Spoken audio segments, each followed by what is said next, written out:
afternoon.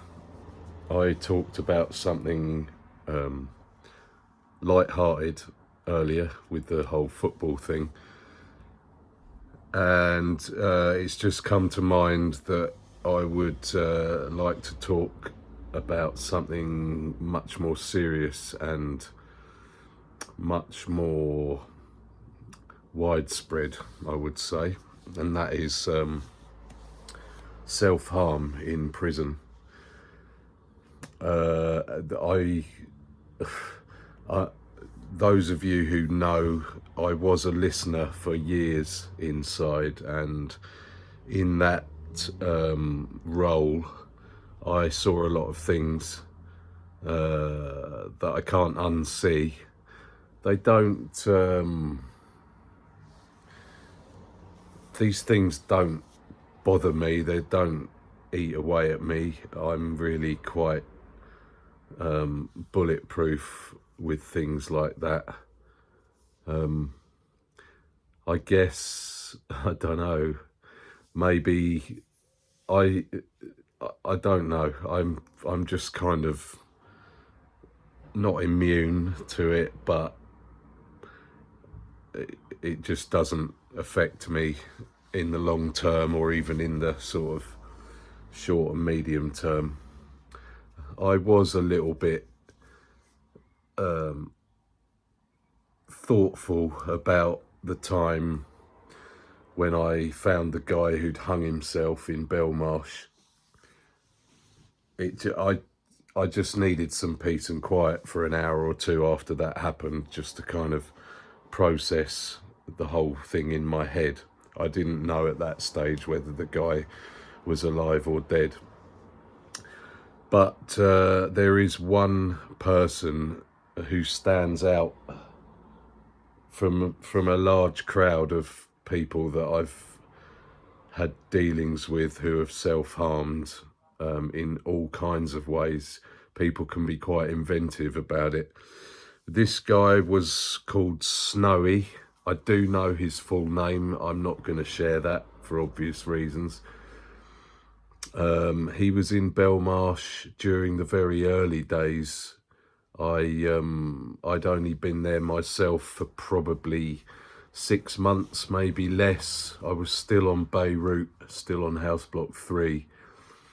And I was asked to go to see Snowy in his cell. He'd called for a listener.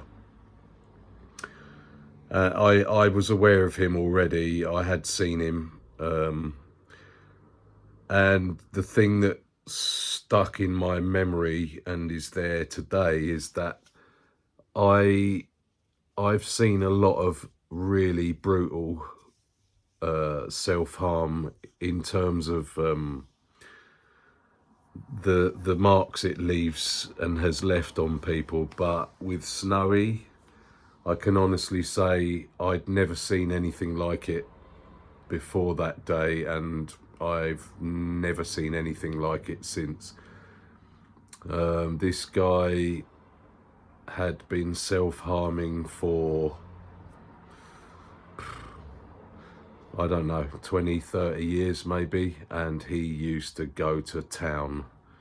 It was, I mean, he showed me, basically he showed me more or less his entire body during this conversation and call out. I'm not squeamish.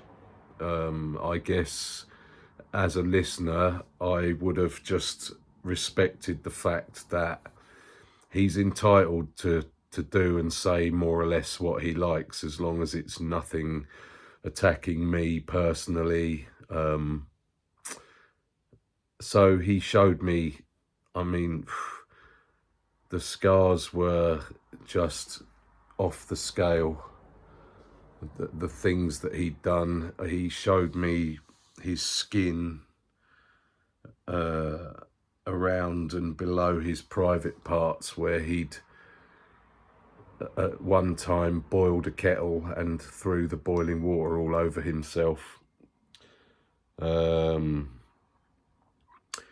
He had scars that were long but wide as well, like some of them from memory, were almost an inch wide, where he just opened himself up, and I mean literally his entire body, arms, legs, chest, face, neck, head, hands, feet, everything was. It looked like he'd been having a roll around with Edward Scissorhands, honestly. And I don't say that in a jokey way. It's just the best kind of, the best way of describing it. It was shocking. And I did find out at that time, and of course this was all relatively new to me. I was pretty green, you know. I wasn't the kind of experienced old lag that I became.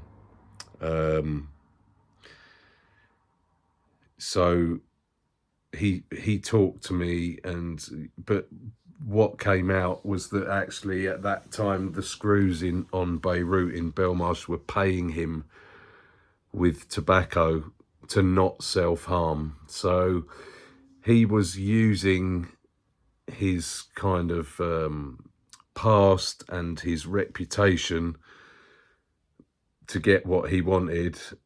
Whenever he ran out of tobacco, he would be straight on his door threatening to do this, that and the other to himself. And that's not an isolated case. I've seen that a few times over the years. People basically getting paid to stop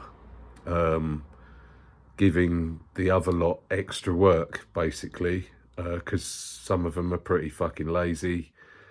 But I guess you can also kind of take into account that some of them don't necessarily want to see the after effects of someone picking open a Bic razor and just going to work on themselves. So yeah, I understand that, but mostly in Belmarsh, I would say that it was probably because they just didn't want to keep walking to his door when he got on his cell bell. But yeah, Snowy. There's been a lot of other things over the years. I could sit here and list a few. I think I've talked before about the guy who I spent pretty much the whole night with him. He'd cut himself so badly on his arm, and he was putting things inside his arm to keep the wound open, to keep the blood flowing. There was claret all over the floor. I think I left him at about 6 in the morning when he finally agreed to let them take care of him and stop the flow of blood and patch him up. Loads of other things like that, but I think I'm just trying to say this to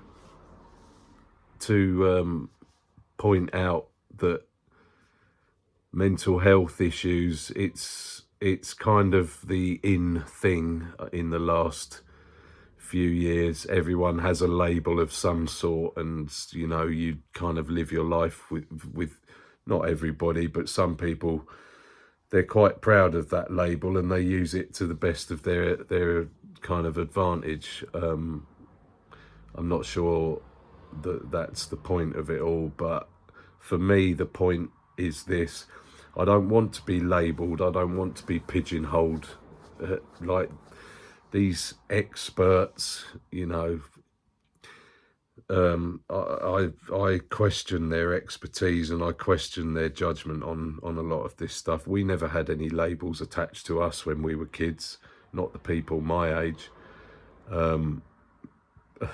Funny enough, people who know me now do attach labels to me.